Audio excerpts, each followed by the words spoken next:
The Evil Within is a perplexing game. My thoughts on this game are complicated, to say the very least. The game's qualities fluctuate wildly between fun and engaging to completely and utterly miserable. It's no hyperbole to say that this game has changed my perception of what it means to critically look at a game overall, and how easy it is, or can be, to write something off at face value, before it has been given any real time to click with the player. While I intended to make one of those "it's actually better than you think" type videos, think every video on New Vegas from 2018 onwards, I'm not sure if that's what I ended up producing. I want to stress I do very much love this game, but the video itself may come across like I hate it more often than I don't, and as such I've struggled with this video for months. To keep things short, as a first timer in making these types of videos, there's been a lot of pitfalls, like never go in with a preconceived notion, but that's gonna mess you up. I very much hope that by the end of this you'll in part be able to pick up what I am putting down. However, I won't blame you if you decide to turn off my inane ramblings. So please join me on not only trying to redeem this game, but myself, somewhat, in this short video about discovery, and what it means to truly love a game, but being unable to properly express why.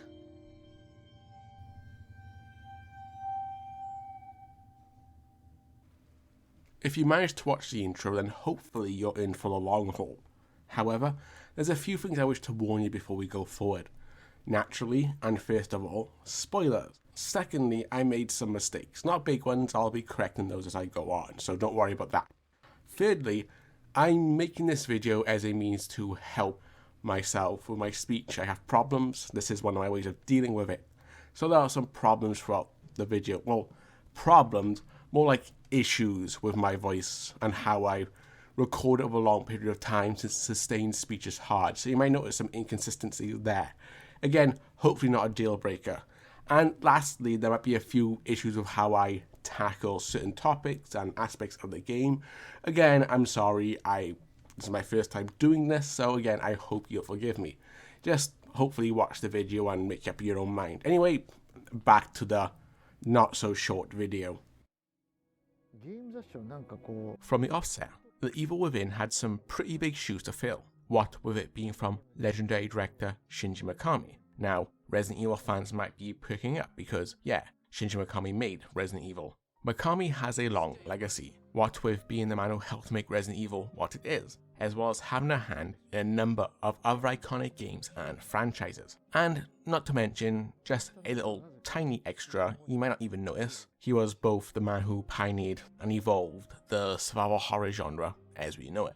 Just a little tiny extra thing, probably not even worth mentioning, However, I don't intend to go over all that history and stuff, as I feel it's already been done far better than I ever could by other more talented content creators. Plus, everyone has their own idea of what survival horror is and what it entails and what it needs to be survival horror, and it's not a thing I'm interested in getting into. All you really need to know is after leaving Capcom in the 2000s due to some, let's call them disagreements, he had a few brief stints lending his talent to some games in between now and his departure from Capcom, the results of which are mixed. Fast forward to the 2010s, and after his formation of a brand new studio, Tango Gameworks, followed by a swift buyout by ZeniMax Media, who own Bethesda by the way, and are now wholly owned by Microsoft, so small world, and it's only getting smaller. He was now back in the directorial role of a big budget survival horror, bankrolled by a big publisher, looking to plant their flag firmly in the once bustling, but somewhat run-down town that is the survival horror genre. You should know back when this game came out, or was coming out, survival horror wasn't looking too hot. I mean, the cornerstones, the pinnacles, or the things that we look to as great achievers at the time in that genre was shit like Outlast. God, non-combat horror games suck. Anyway, and Resident Evil Shadow was looming large over Mikami's latest brainchild. And why wouldn't it? Everything about the marketing led you to believe this was going to be the spiritual sequel of sorts to Resident Evil 4, the 5 that should have been, that those early teaser trailers glimpsed at, and not the co-op action game we got instead. However, for those that got their hands on the Evil Within, it was anything but. Sure, the components were there. It shared many aspects of its spiritual siblings, but while all the components were here and accounted for, the Evil Within was assembled much differently. Maybe they mixed up manuals or something, I don't know. And it's really hard to nail down the result.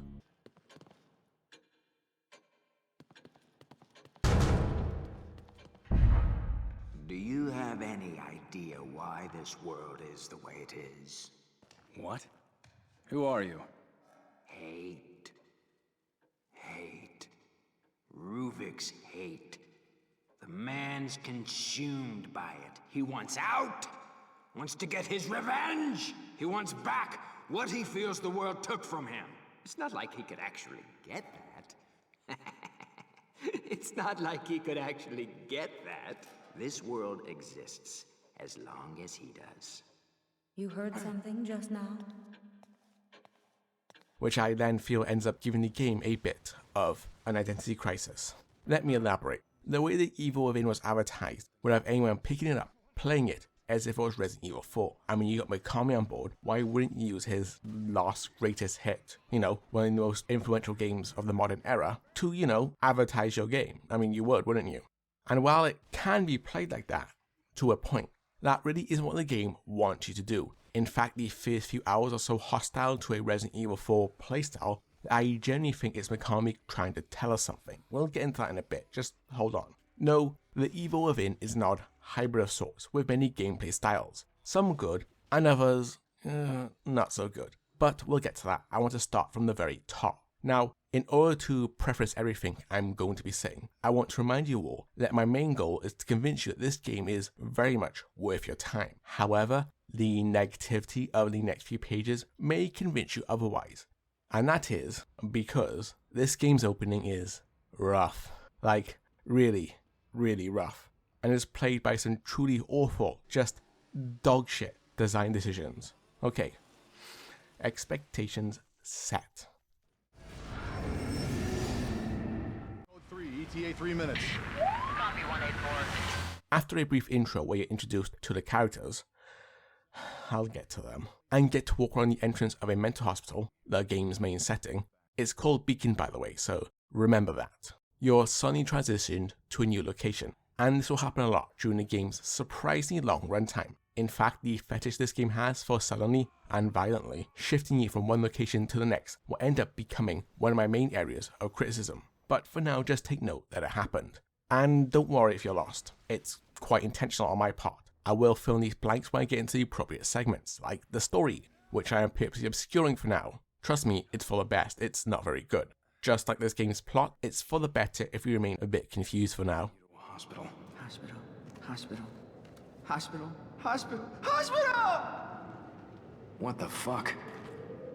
Once our character wakes up, we find that he's in a type of place that's only slightly less disgusting than most council flats in London. Even comes with the type of inhabitants you'd expect. Hello there. For some reason this bit is in first person, and you are quickly prompted to grab a knife with which to cut yourself free. Yeah, it really is like London, innit? From this point on, for the entire level, you're unarmed, and have to use stealth in order to proceed. Now, this section here, I have no real issues with it. Well, technically a forced stealth section with an instant death failure state, and as you'll come to learn is my biggest grievance with this game. You'd need to be immensely stupid to fail it. You're given relative leeway to sort of get to grips with the basics of stealth before context clues in the environment tip you off on what to do next. Relative being the operative term here. You steal a key, and on your escape, trip an alarm that blows your cover. This prompts a short, very straightforward chase. Just hold forward and you'll be fine. It's basically scripted. This is the excuse the game uses for your character to end up injured, and why he can't just run through the upcoming, god-awful, forced stealth section. Now, before I go any further, I want to talk about a game's opening, and how critical it is. A game's opening is arguably one of the most important parts of your game. There's so much heavy lifting it has to do. It has the unenviable task of keeping the player engaged, and convincing them to keep playing, and as you can imagine, there's a lot that can go wrong here. Gameplay systems, stories, setting, and more has to be introduced here, and doing it wrong could turn the player away from your game. If we use the Steam refund policy as a metric, the game has about 2 hours to sell you on it. And that's from the moment you start the game, not the moment you press new game, so there's even less time to do so. This leads to an example of one of the worst ways you could possibly open a game, something you shouldn't do unless your game is specifically a stealth-only game. A forced stealth section with instant death, failure states. Yeah, we were still doing them in 2014, hell, we're still doing them in 2023. Why? I'm going to hammer it home over the course of this entire video how bad this part is, because aside from one other part, this is the lowest the game sinks, and it being so close to the start is a great way to turn people away from your game. I mean, there are bad games that don't sink this low, especially at the start. Now, I don't think it's some revolutionary hot take to say that this is one of the worst ways you could possibly open a video game. By limiting your player's freedom and enacting harsh punishment for failure, you can create this resentment towards a game the player has had literally zero time to get invested in or used to, and thus makes it far more likely for them to just drop it. I mean, there are tons of other unplayed games in your backlog. Why give any more time to a game that obviously doesn't respect yours? And my god, the evil within does not respect your time. If you look at this segment in isolation, it's really quite small, like 2 rooms. But my god, you will feel every failed attempt. You know that feeling of trying to start a replay of one of your favorite JRPGs? Yeah, you know what I'm getting at. When you're trying to just get past that slow, tedious opening, and to the part where the game opens up, and you have to track down the bad guy who, I don't know, kidnapped your girlfriend, blew up the starting village, or both in some cases if the game is feeling extra adventurous, daring even. It can just drag, can't it? I know some people say they like the opening of these games, and for a first time playthrough, yeah, they're fine, but subsequent playthroughs? No, they're lying. So you sort of buckle in for the ride, like the worst parts of a layered pudding, hoping you can power through as quickly as possible. God, my analogies won't get any better, guys. Kingdom Hearts 2 fans know, am I right? It's shit. 8 hours here with these losers? Yeah, no. Let's set the stage, shall we? I've danced around enough. You need to sneak around this big fella here, while unarmed, injured, so you can't outrun him, and unable to defend yourself. So far, so standard. What makes it frustrating is this game wasn't built for stealth, nor does it work very well. In fact, it sucks. It sucks hard. Doesn't it help that his AI is unpredictable? He might just ignore objects thrown his way, which, by the way, is a trigger point of sorts for a soft tutorial. So if he doesn't go for this bottle you just thrown over there and stands there, well, good luck, that's a restart. He might also just see you through objects, which is the most common occurrence and is another restart. Or he might walk in a constant short back and forth loop while you're stuck inside an object, like a locker, and is another restart. You can't get out fast enough before he sees you. And I want to remind you that this is every single person's first experience with the game. In terms of first impressions, you're basically telling the player your game is not worth playing if the opening is anything to go by. Remember, first impressions are everything, which is why Kingdom Hearts 2 isn't very good. This is why a forced stealth section is a terrible way to acclimate the player to your game. Hell, they suck in general. What's worse is this section has no bearing on the rest of the game in any way. Doesn't help that when you do stealth in a game, especially one that will kill you for screwing it up, you gotta go hard and make sure it works. This grandmother's footsteps approach, which again doesn't work very well, isn't the way to do it. It's boring. This is your opener, and this is how you lead? Oh my god. Now, I'm going to go into this more later on, but you have to know that this section has no bearing on the rest of the game in any way. Once it's over, anything you gain from it has little value outside of learning about distracting enemies by throwing objects and hiding inside or underneath certain things, and that last one can basically be ignored. So after this, the section which is supposed to set the tone for the rest of the game, introduce the player to the core concepts, is moot.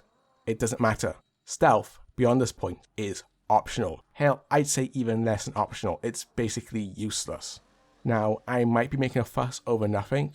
I mean, of course I am. I'm making a video on YouTube about a video game. Of course I'm wasting my fucking time. But every time I, or anyone wants to replay this game properly, they need to redo this part. And the fact I've yet to get through it without dying multiple times, despite knowing exactly what to do and where to stand, is a testament to how bad this segment is. Or how bad I am, but you know. And I will put money on people trying to replay this game, or maybe even play it for the first time, getting to this part, dying to it a few times, going, this sucks, and then promptly gave up. Which is a shame, because after this segment, the game dramatically picks up in quality. I mean, it's not saying much because the bar was already set so low, Ubisoft would trip over it in the ninth circle of hell that they reside in, also known as Montreal. It admittedly fumbled putting its socks on, but now that they're on, it's time for its shoes and to tie the laces. But hold that thought, because despite what I just said, not only was that analogy bad, and again they're not getting any better, the game sadly doesn't know how to tie its own laces. Just an aside, on the final stretch here, all you have to do is hold forward and you'll be safe. It's scripted like the previous one, but not even that can be trusted, as in this clip from a hard mode playthrough, the difficulty has no bearing, I'm just saying, I was caught. Not a skill issue, by the way, the game just decided to speed him up. I don't know why, even the angles seem a bit different here. Maybe the game just felt like being a dick. Back to the start, huh? Smoking's bad for you anyway. I'm going to gloss over the events of the story for now, and you should thank me, it's not very good. But what's all this? What's happening? What's going on? Well, to give a very, very, very short summary, the city suddenly starts falling away in a cataclysmic earthquake, and in a scripted cinematic, our characters attempt to make a daring getaway in an ambulance, along with a couple extras who tagged along, -1. The short scene inside the ambulance lays a bit of foreshadowing for this awful story to run with later. It introduces one of the worst characters in any forms of media ever. A spooky man appears. This guy forgot to take his COVID jab, and the ambulance runs out of road and falls. All caught up now? No? Great. Now, I'm not saying it was a woman driver or anything, because it wasn't, but a woman was clearly in the car. Makes you think. Some spooky imagery happens, and we get introduced to Mommy, I mean this nice nurse lady. This is the safe room. It's basically where you go in order to save, and whenever the story sees fit to thrust you in here. As a nice little touch, saving your progress is actually contextualized within the game as preserving your memories. Not sure if that matters though. Now this area is really quite neat. Not only does it function as the Resident Evil safe room standing, complete with soothing music, Shit.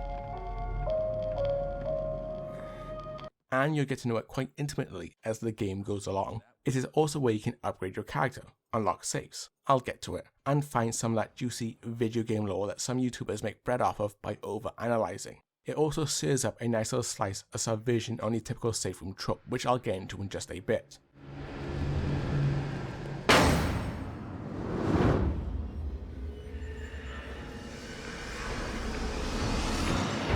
We're still in the tutorial stages of the game and will be for some time. Yeah, the Evil Within really takes a while to start actually trucking along, which is a nice way of saying that it drags its ass, which isn't a bad thing, lots of games do that, but think so far, what have you done? What have you done so far?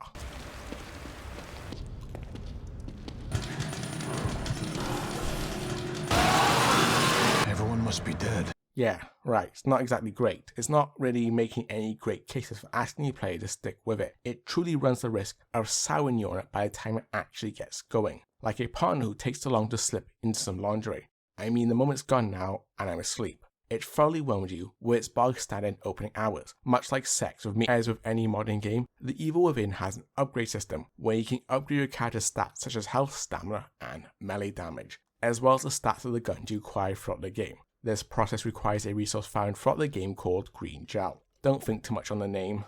I didn't. And while I'll accept pumping that into your guy might make him a bit beefier, I have no idea how it's supposed to make his gun shoot better or hold more rounds. Maybe I'm looking too much into it. I am. It really doesn't matter. It doesn't. We're also on fire now, so things are going great.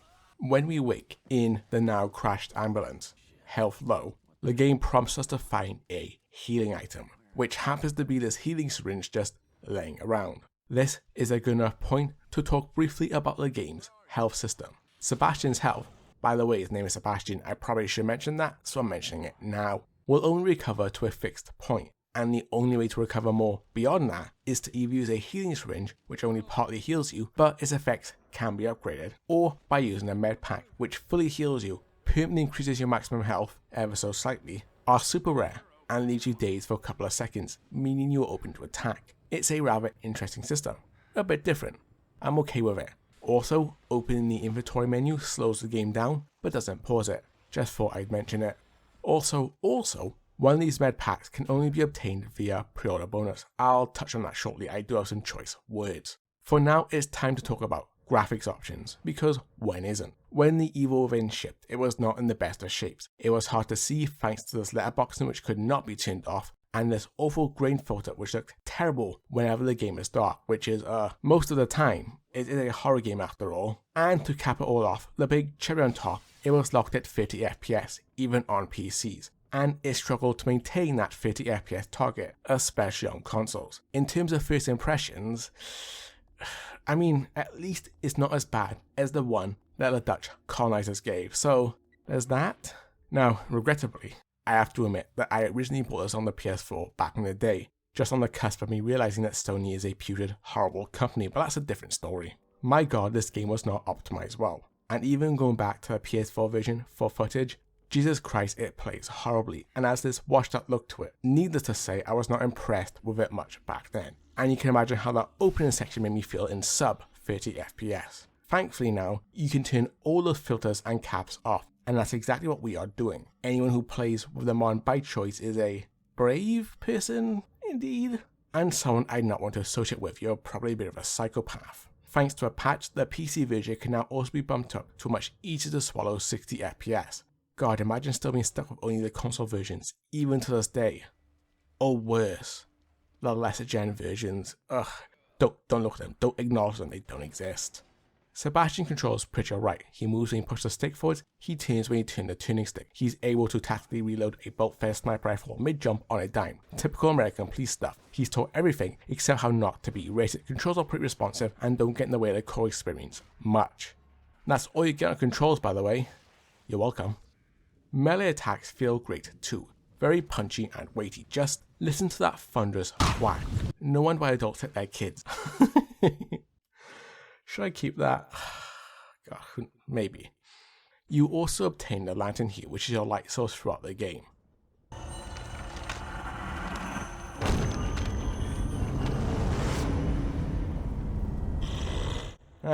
I see what you did there. The first combat encounter might have some people a bit worried, and that's justified. I'll talk about combat as a whole much later, but it's worth pointing out how shooting people doesn't feel that bad at all. In fact, it's one of the game's better aspects. It feels quite good. My God, Connolly. However, hitting foes? Now that's a different story.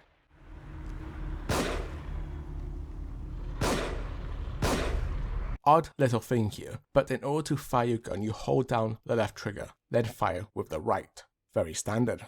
But if you just press the right trigger, Sebastian will just one-hand it like he's trying to show off. Like, look at this. It's not some weird thing they threw in either. Every gun can be shot like this. And I know other games sometimes do that, you know, the free aim stance. But how about this? He even has different reload animations depending on his stance. Even jumping. He even has an animation for reloading while jumping. Do you have any idea how little you jump in this game? And even then, how little you have to jump while in a gunfight? This will actually all be relevant to a point I wish to make later.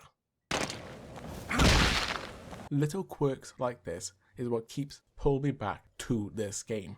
Stuff like this makes me feel that someone actually cared. Although, I'd wager they all cared, but you know what game development can be like. He also kind of looks like Matt Smith here. Moving swiftly along, we come across the person we met briefly in the ambulance. This walking headache is named Leslie, and I have some choice words for this fella. But that will have to wait. Said choice words would get my account taken down before I even have a chance to be disappointed by the fact that it never took off. Traps get introduced here as Leslie warns Sebastian about them, like he wouldn't be able to see that large contraption himself, but whatever.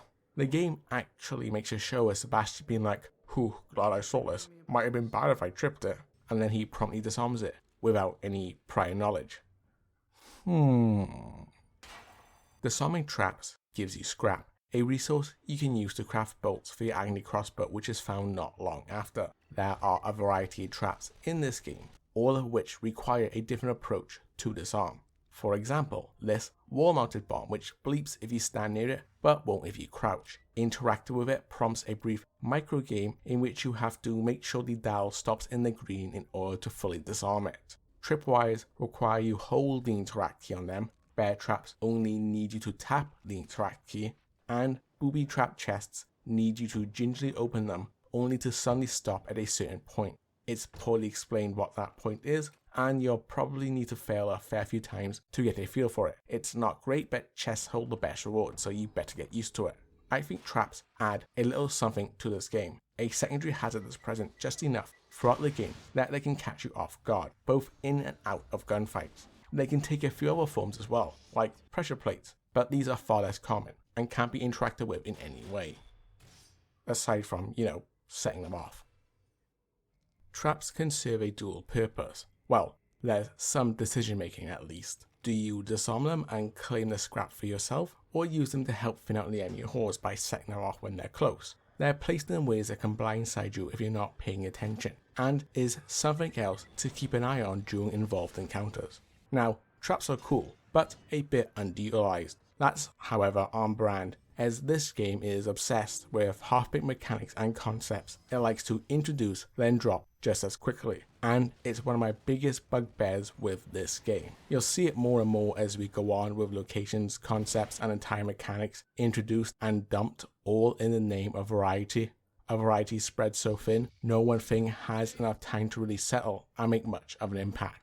As if to help illustrate my point, although to be fair this one does stay around the entire game. Next mechanic up on offer are matches, and one of the game's biggest missed opportunities. I already know what you might be thinking if you played the 2002 Resident Evil remake, and not this. Aha, you gotta burn certain down enemies to make sure they stay dead, right? But slow your roll like little teacher's pet Yu-Yu. Fucking unbearable stuck-up waste of fuck. They serve a few functions, but you'll mostly be using them to light downed enemies on fire, or ones you suspect might be playing dead. Notice I said playing dead and not dead.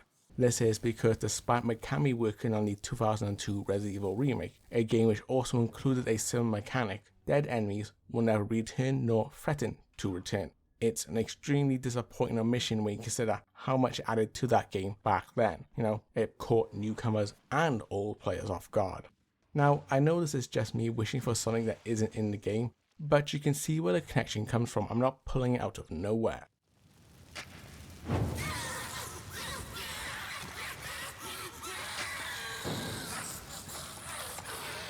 Matches can be used to chain some pretty satisfying kills together and kill a group of enemies at once. Their weaknesses fire, and even flames licking at their skin will instantly kill them. There's a pretty heavy theme throughout this game in which literally everything is weak to fire, and it links in with the villain's backstory. It's one of the only things that actually links in with the story in a concise, satisfying way actually. Lighting a match can leave you open, and it takes a few seconds from button push to burn a corpse, so there's a bit of thought put into when you should break up the barbecues. Matches aren't purely used for combat either.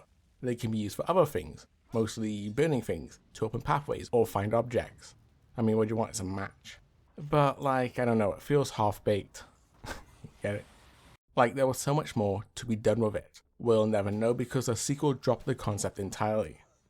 Well, it is a bad game, so I must be doing something right.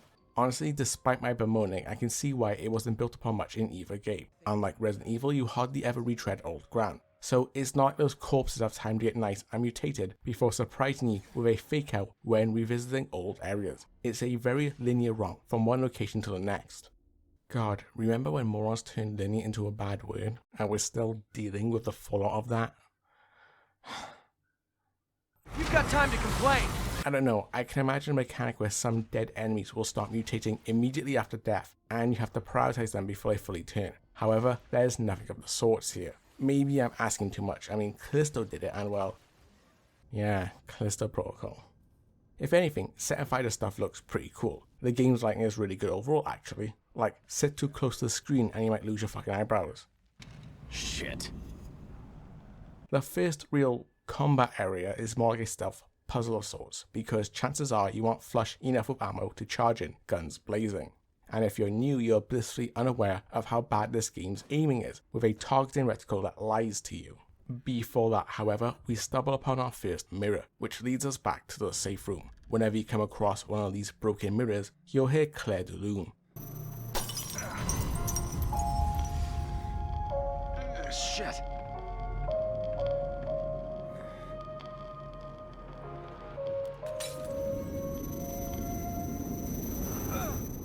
Yeah, I know my classical music. That's sure to give me some YouTube cred, right? It has all the hallmarks you'd expect. soothing music, a sense of safety, and the opportunity to collect yourself.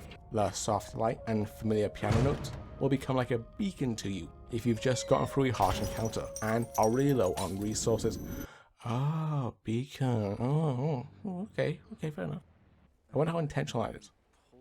Beacon, just like Joseph said.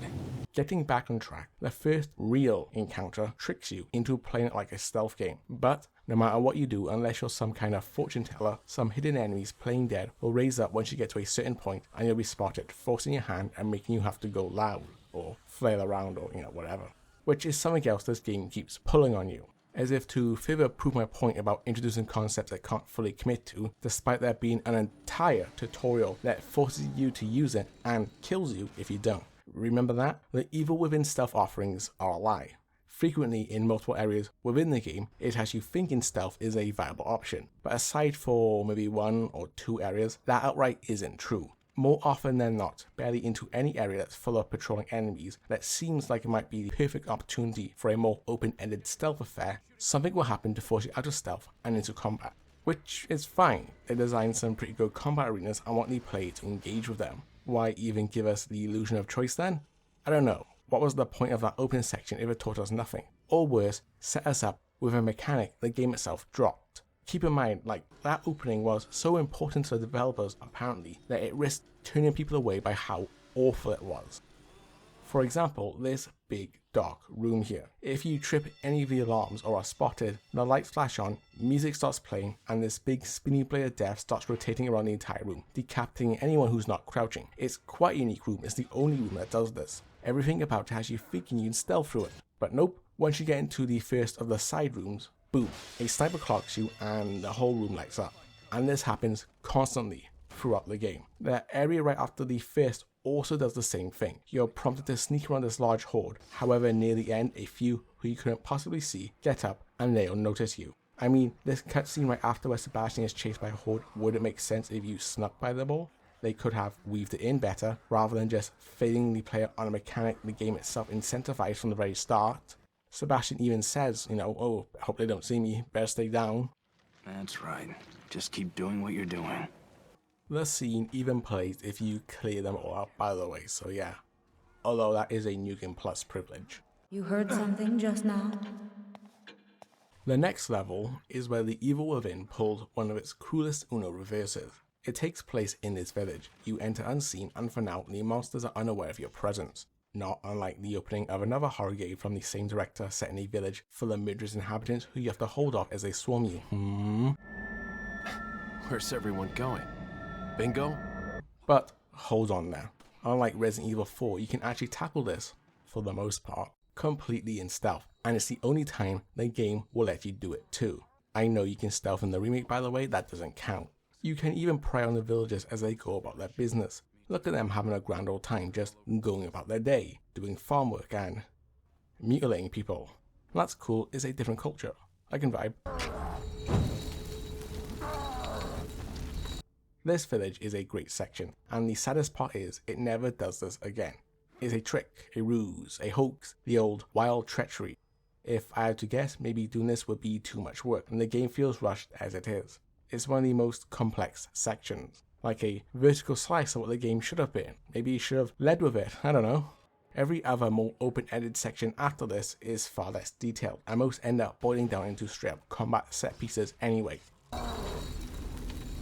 What can happen is either an elaborate, if clumsy, stealth section where you can sneak around, get a lay of the land, and clumsily take out enemies with your really awkward looking stealth kill. I mean, just jams a tip right in there.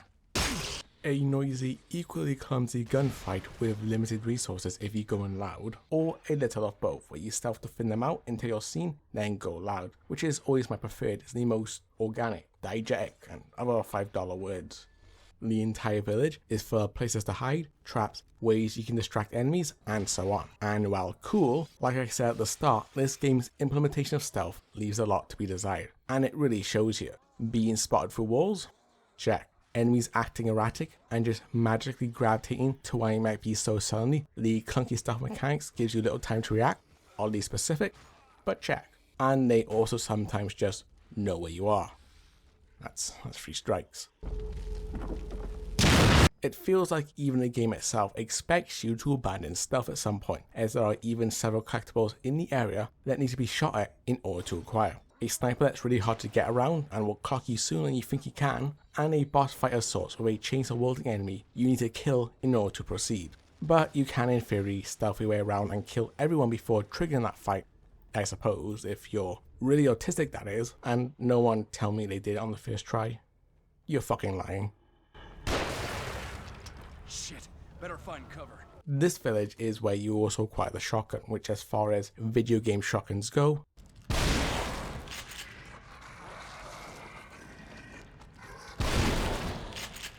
weak selling shotgun in a horror game. That's worth deducting an entire point.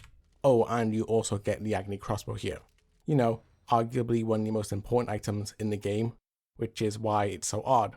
Baffling even that it's missable here. I don't think that is hyperbole to say that this is probably the most important item or weapon in the game, and many encounters are built around having it and can be trivialized with it, which is odd because the game downplays it so much. I've spoken to people who are like, yeah, the crossbow's cool, but I didn't use that much. And those people, unsurprisingly, didn't really like the game all that much. Which, like, yeah, the crossbow is a vital part of equipment. I mean, crossbows in games recently, or around that time, had this stigma of being rare, powerful weapons with limited ammo, so maybe that didn't help. I don't know, I'm just speculating. And anyway, it's not their fault. The game's own mechanics reinforce this, with almost everything you do rewarding you with scrap, when it's not green gel anyway. But outside of maybe a tutorial prompt about being able to craft bolts, it never makes anything else all that clear to the player. If you're watching this having played The Evil Within and are very confused as to what I'm talking about, I hope to shed some light on that confusion. I don't know what I'm talking about either, let's be fair. With the crossbow comes a pretty big complaint of mine and a shitty move on the publisher's part. Let's talk about pre-order bonuses, shall we? The Evil Within had a pre-order bonus hanging off at like some nasty growth. Pretty much all games did in this era. I mean, it's better now, right? If you can call the live service era better, it's worse. It's worse. The Evil Within's pre-order bonus, dubbed the Fighting Chance Pack, included a medical kit, which, hey, remember, are super rare and permanently increase your maximum health, even if by slightly, it still does. A double-barreled shotgun, which is 1.5 times stronger than the base shotgun, but is unupgradable unless it falls off quickly. Incendiary Agony bolts, fire crossbow bolts, poison agony bolts, which are mid and aren't worth mentioning beyond the fact that they're in this pack, and green gel for some early easy upgrades. I mean, it's whatever, right? Bit shitty, but that's how it is. Well, let's go back a bit. Remember when I said there's a theme throughout this game of enemies being incredibly weak to fire? That's right, those fire crossbow bolts, which can only be used if you have the Fighting Chance Pack, which can now no longer be obtained legitimately, literally contains an ammo type which is a core weakness of every enemy in the entire game. Not even the season pass gives it to you. I know, I was shocked reading up on this myself. When I got this initially on the PS4, I had this DLC. It came with a limited edition version too. I obviously didn't read the description that well because I assumed since fire is such a core part of the game, the fire bolts were like standard, and only the poison bolts and double barrel shotgun were the extra content. But nope, the fire bolts can now no longer be used unless you buy it new, or pay way too much to some person resell some codes. What the fuck? You'll learn why this is such a big deal soon. Also, it's called the Fighting Chance Pack, right? No, to give you a fighting chance. But you don't get access to these weapons until Chapter 3, which is the same chapter you get access to the shotgun, like the base shotgun and crossbow. Also, you get the pistol a chapter before. I don't get it. So where was I? Alright, the crossbow. As I was saying, and will say again, for effect, the crossbow has to be the single most important piece of equipment in the game. It's your only silent option. It has boundless versatility. It can trivialize certain bosses and encounters. The crossbow is, to put it in Zoomer terms, bussin'. Literally look at how it makes the first boss a joke.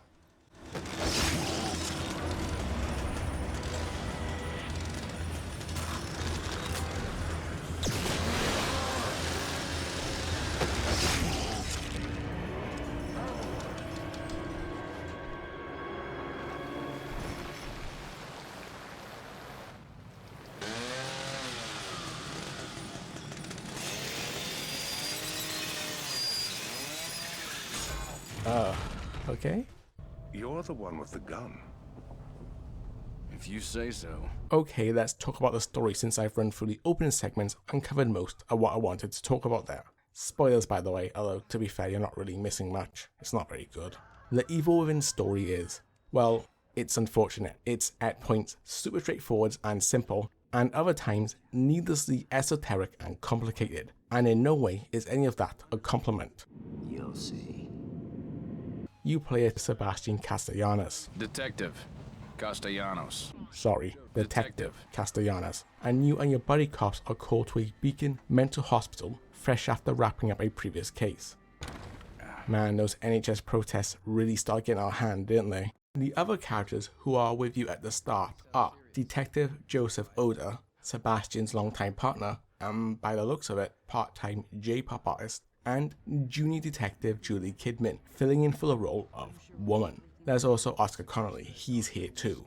There's a handful of other characters, but they're all shit. I'll introduce them as they come up, like this guy, Dr. Marcelo Jimenez. Jimenez? Spelled with J. Whatever. Who's kind of like important but honestly is also a non-entity. His whole role in the story is being an asshole, like a legit piece of shit. He's just really forgettable. We also get introduced to the main villain of the story, Ruvik. Ruvik sucks. He outright sucks. He's a terrible villain, a terrible character, and his plot motivations are awful. Lastly, we're introduced to Leslie, who is possibly one of the worst characters in any video game ever. He's a living plot device, an annoying presence who causes more problems than he's worth. And according to the game, we're supposed to empathize with him? What?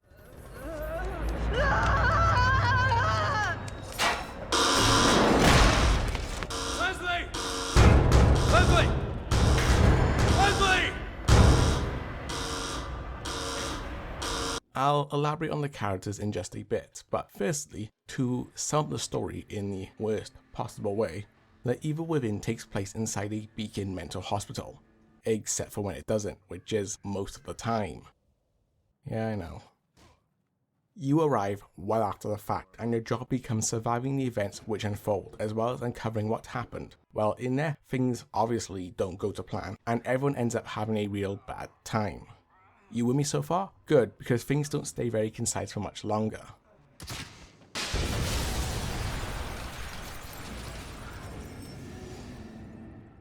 The story wastes no time introducing that supernatural shit, but the explanation for all the goings on is far more complicated than it needs to be. The main baddie, Ruvik, clearly has some superhuman abilities, and from the very start they're on full display. He's even able to move through cameras and appear on the other side of the screen. Throughout the game, Ruvik is regularly showing off the mastery he has over everything around him by basically breaking reality. He's constantly throwing Sebastian into new locations with little effort, changing the entire landscape around him and conjuring up all kinds of horrible monster. The effect is, at least, pretty cool.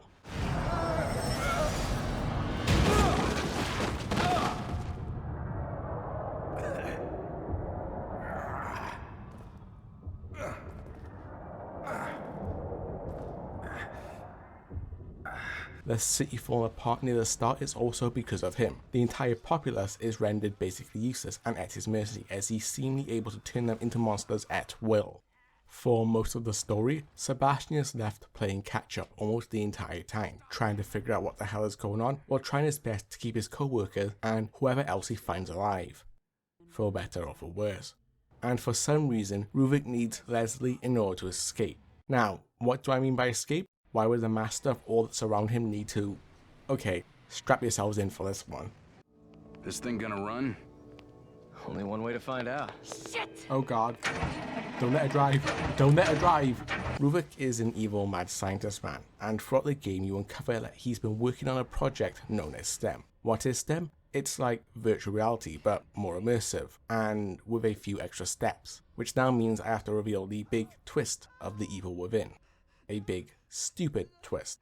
Everything I've shown and said up until now is fake. Not like existentially fake, I mean like literally fake. The events of The Evil Within take place all inside the head of the villain himself.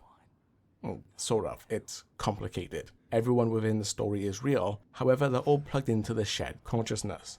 I mean, it's a twist on it was all inside your own head at least, I guess. The crux of the story is the whole thing revolves around this STEM program, where the host acts like a fleshy server of sorts for everyone else to plug into VR style, and live a different life, I think. It's never really explained what it's for in the first one at least. For some reason, the geniuses in charge decided to make Ruvik the host, who they know is all kinds of messed up, and then they have the gall to act surprised when he ends up making it into his own personal game of Saw, because making Jeffrey Dahmer the dungeon master of your real life replacement is a fantastic idea. I get what they were going for, I really do. The entire execution is just clumsy. Even if it was pulled off well, I lose a lot of interest when it goes for that "it was all a dream" twist, and this is only a few steps removed. It just makes the stakes feel less, high. By the end of it, there's a lot of things left up in the air and unresolved. And I know I could just look it up, but why should I? If the plot didn't grab me, why should I meet it halfway? It would be fucking Reddit. The horror is already being undermined by the fact everything that happens isn't technically real, so the underwhelming way it pulls it all off really doesn't help. The biggest issue I have with the story is how ineptly it's all presented, with characters speaking in that not so cryptic anime style. It couldn't be... Impossible. ... Couldn't be what? Everyone is also so vague and non-committal when asked to explain just what is going on. And even when you start cluing in on what it's all leading to, the plot skirts around addressing it directly, like it's saving it for a big reveal. A reveal that's already been spoiled by the not-so-subtle hints scattered throughout the dull story. It can come across like they're trying to go for that Silent Hill feel, but without the dreamlike qualities those games present, and with half the cast here actually having their wits about them. Mostly, anyway. Right? I'm a police officer. Maybe I should help you. Should help you. Shit. How am I gonna get you to a hospital? Hospital. Hospital. Hospital. Hospital. Hospital! What the fuck? It doesn't help that the game is arrogant enough to think its own twist is worth how meandering and confusing its own plot is. Neither do I. It isn't, by the way. The horror and supernatural elements fare a lot better than the psychological ones. And are pretty cool. The more traditional horror elements like a spooky hospital and creepy village need no introduction. They're venerable, tried and tested tropes at this point and look great. The overall atmosphere the game seems to be building is really effective and usually sticks the landing. But whenever the story pivots and goes, surprise, it was all evil science and corporations all along, that's when I tune out. Why can't things just be spooky and haunted for the sake of it anymore? Humans aren't scary, and the humans were the real monsters trope that likes to pop up these days like a plague loses a lot of weight when everyone involved is more inept than malicious. Seriously, everyone involved here would qualify for Pip. I now have to show or paste a image or description of what Pip is for non-UK viewers. How did they even end up getting sucked inside STEM anyway, you might be asking? Well, I really don't care to find it. Okay, I did. I googled it, right? And they got sucked in through the radio? That's actually the reason? Fucking perfect. Yeah, I'm putting off talking about anything more than the most surface level story stuff, because what's there to really cover in the moment to moment plot that's not just me saying they get to a place and then Evil Man makes things happen and now they're in another place. Everyone sort of just bumbles around until they arrive at the end point. I feel the whole horror aspect of the evil within is somewhat lost when it isn't real. Like as in, even in the context of the game, it's not real. All of this is just fake. And while people can die in STEM, it's just not all that interesting to me as a concept. It's also flaccid. Talking about the characters should at least give me some room to discuss plot points a bit more. I'm sure we'll know everything once we get there. Sebastian as a main character is just kind of there. He serves the role of a baffled witness to all this and goes, what was that? While picking his slacking jaw up off of the floor a lot of the times like you'd expect these types to do. What the... Back here again. I must be losing it. It's heavily implied he has a tragic backstory. Well, more told to you via personal journal entries, but it's not brought up much in this game. It's mentioned here and there, and the DLC sort of fleshes it out a bit more, but in terms of the current plot, it adds very little. It does give some context as to why he could dismiss his lack of reactions to everything going on around him as being emotionally distant, at least until the PTSD kicks in the sequel, I suppose. I don't dislike him. In fact, it's a bit refreshing to have a character who's not constantly overreacting to everything around him. I kind of miss characters who keep their constant narration to themselves. Mind you, the acting could have used another once over by whoever was in charge. I hope his brother's not a jerk too. The sequel explores his character and the whole concept of STEM far better anyway. To the point it's like when a film's sequel changes actor for the main character and it's never addressed. Oh wait, they did change the voice actor. Still, STEM as a concept is not interesting as a whole. In fact, everything within STEM is just carried by its visuals and the moment-to-moment events far more than the concept. You could remove STEM, wave away everything going on within as just supernatural shit, and the game would be better for it. Photographs?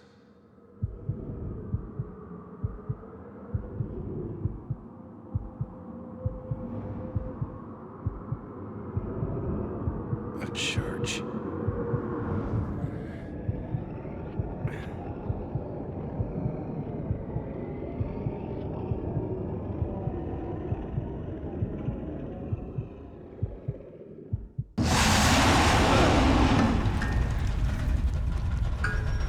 Anyway, his two partners are fine. Kidman knows more than she lets on, but that's all mostly held back for 2 of the 3 DLC expansions where her journey through the mental hospital is the focus, and which I won't be playing because it's more stealth focused and I don't like stealth games. And as I said, the evil within stealth offerings make me very sad. It also suffers from that unkillable stalker type enemy that likes to show up now and then trope, and paired with a dogshit stealth system on top of that, it becomes immensely unappealing. Aside from being obvious DLC bait, a see-through shirt, and make me wonder why a cop would wear high heels to work, she's honestly only got one role, to be a double agent of sorts that hints at a wider conspiracy, you know, the misdirect. But she's barely in the first 2/3 of the game, so when it's revealed it's like, so? Who cares? Who are you, lady, and who did your hair? Christ, fire them. I'll be saying this a lot, but many of the characters could be removed, and nothing would really change that much. In fact, only Sebastian and Ruvik affect any visible change in the plot, which isn't a very good endorsement of the writing. What do you see, Kidman? Rain is gonna wash away any evidence. What do you mean? The evidence is inside. Ugh. This applies to Joseph as well. He's just kind of there. A bigger history between him and Sebastian is hinted at, not like in a gay way though, yet it never goes beyond a mention, and he sort of falls out the story anyway. It's not even revealed what happens to him and no one really asks. A long time partner my ass. Although the sequel teases that he's still alive. He's at least present in the story for a little longer than the rest. Then he basically disappears for the entire middle onwards, before turning up near the last third. I mean, I like him, he's fine, but he's not exactly great. He's supposed to be the more measured and responsible of the 3, but again it's never really touched upon either, just hinted at. As for Connolly, good night my sweet prince. The good doctor is just a nothing character. He's the one I've had the hardest time writing about. Just trying to understand his inclusion has left me staring at a blank screen for longer than I'd like to admit. And he's the most pointless too. He's just there because I don't really know. You could, again, remove him and it wouldn't matter much. His biggest impact on the plot is in these ghostly apparition type flashbacks. But aside from that, for the most part, he stands around doing that not so cryptic anime dialogue. No, it can't be that thing I'm alluding to, ... Nobody speaks like that. Nobody. It doesn't work in a game with a realistic graphic style. Impossible. Couldn't be Ruvik. Oh my god, shut up. What I mean is he only ever does anything for the story when appearing as an apparition in these flashback sequences. You know, they're in BioShock as well, you know what I mean, right? Where you learn that he's not the wholesome doctor who Still have a shred of dignity and an obligation to protect my patient. that he makes himself out to be.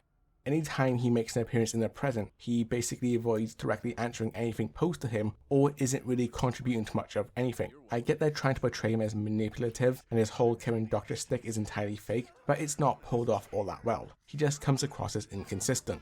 Like I keep saying, he could be removed from the current story, relegated to only these flashbacks, and nothing would really change. He ends up being crushed by this thing before getting anything done anyway. I mean, what a waste. Not really. That old guy's gonna get himself killed. Not once does he act as an antagonistic force towards Sebastian despite almost being set up as a secondary villain of sorts. Not many pieces of media has me asking, what was their goal with this character? Like, okay, I know what they were going for, so I'll contradict myself right there. I'm just confused they chose to pull it off the way they did. He's the one responsible for imprisoning Ruvik in STEM after he double-crossed him. And this is supposed to be like, surprise, he's actually a piece of shit kind of moment. But like, it's Ruvik, and Ruvik is arguably way worse. Like, even the doc gets shocked at the shit Ruvik pulls. Revealing a character as an awful person by double-crossing an even worse person is just baffling. Honestly though, these characters are fine and inoffensive. Resident Evil 1 had nothing characters and that game's great. The problem is the evil within expects you to take them all seriously. I wish I could say the same. The bulk of my criticism goes towards the main villain Ruvik and the plot device known as Leslie. Let's start with Ruvik. I created this world. You cannot keep me here. Ruvik, or Ruben as he was known before he went all edgy and started unironically wearing an unbuttoned hooded robe everywhere, is just plain awful. He's an unlikable bastard with extremely iffy motivations and even worse execution. It's like if someone actually thought Alex Mercer from Prototype was unironically cool and started trying to copy his look down to that awful gravelly voice which just sounds daft by the way. Who do you think you are? I know who you are. Seb. I know what you crave, what you fear. Like, if he was just evil for the sake of it, I could totally vibe. People tend to dunk on these types of villains, but I think they're pretty neat. It's fun having a bad guy who just wants to chew the scenery and be a bit extra now and then. Ruvik isn't that, because everything needs an explanation or justification these days. You can't just have things for fun anymore. The game attempts to pull the whole misunderstood villain shtick, the mistreated genius who was one day pushed too far and ended up becoming the monster everyone said he was. And yeah, I can see that working. Ruvik, however, is not that. He's a spoiled brat who for the most part is responsible for everything bad that happened to him and blames everyone else like some toddler throwing a temper tantrum. Oh, fucking spare me. Like, the only thing he has going for him is some villagers, annoyed his father was buying up a ton of farmland, burnt the barn he and his sister were playing in as kids to the ground, scarring him for life and killing his sister.